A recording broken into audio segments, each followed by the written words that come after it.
Hello friends and welcome families. I'm Therese from Friend Center for Children, one of the emotional well-being coordinators on site. And I wanted to spend some time with you, even if we can't be together in person right now, we can be together virtually. And I thought we could read my favorite book, which is called The Kissing Hand. I'd like to read you this book because sometimes we need reminders. Even though we can't be together in person, we still hold the love in our hearts. The Kissing Hand is by Audrey Penn and illustrated by Ruth, Harper, and Nancy Leake. Let's get started.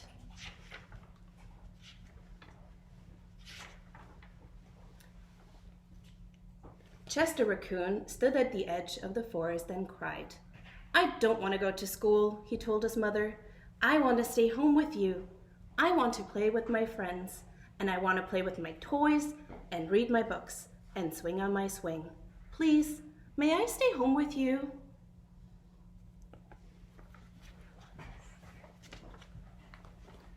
Mrs. Raccoon told Chester by the hand and nuzzled him on the ear. "Sometimes we all have to do things we don't want to do," she told him gently, "even if they seem strange and scary at first. But you will love school once you start."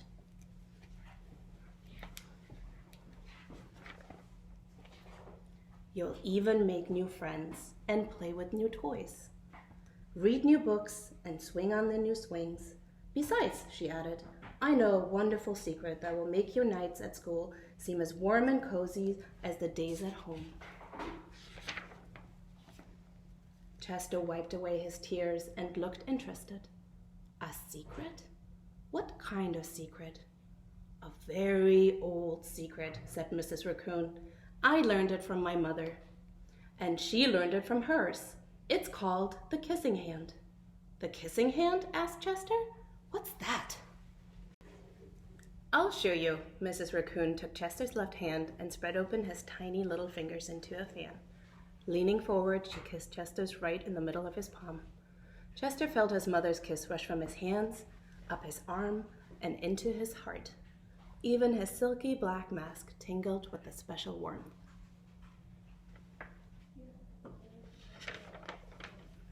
Mrs. Raccoon smiled.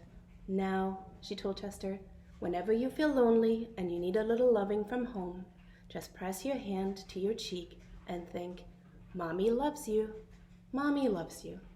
And that very kiss will jump right to your face and fill you with the toasty, warm thoughts."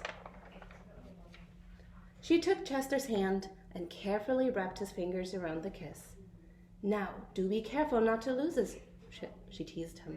"But don't worry, when you open your hand and wash your food, I promise the kiss will stick." Chester loved his kissing hand. Now he knew his mother's love would go with him wherever he went, even to school.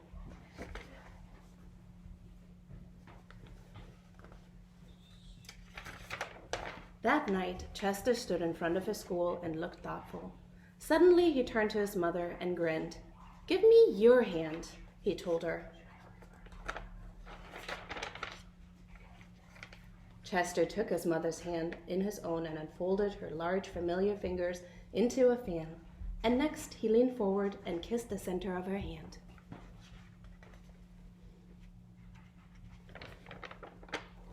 "Now that you have a kissing hand too," he told her, and with a gentle goodbye and "I love you," Chester turned and danced away.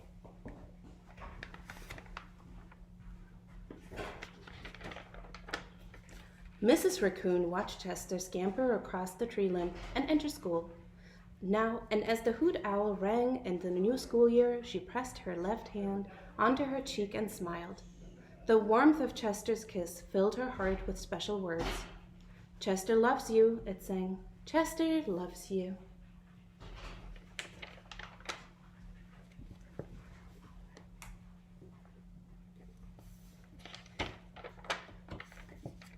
I love you. The end. So not only Chester got a kiss to hold and think of other people, but also his mom, and so can you. Plant a kiss on the palm of your hand and hold it really dearly. Hope you have a great day. Goodbye.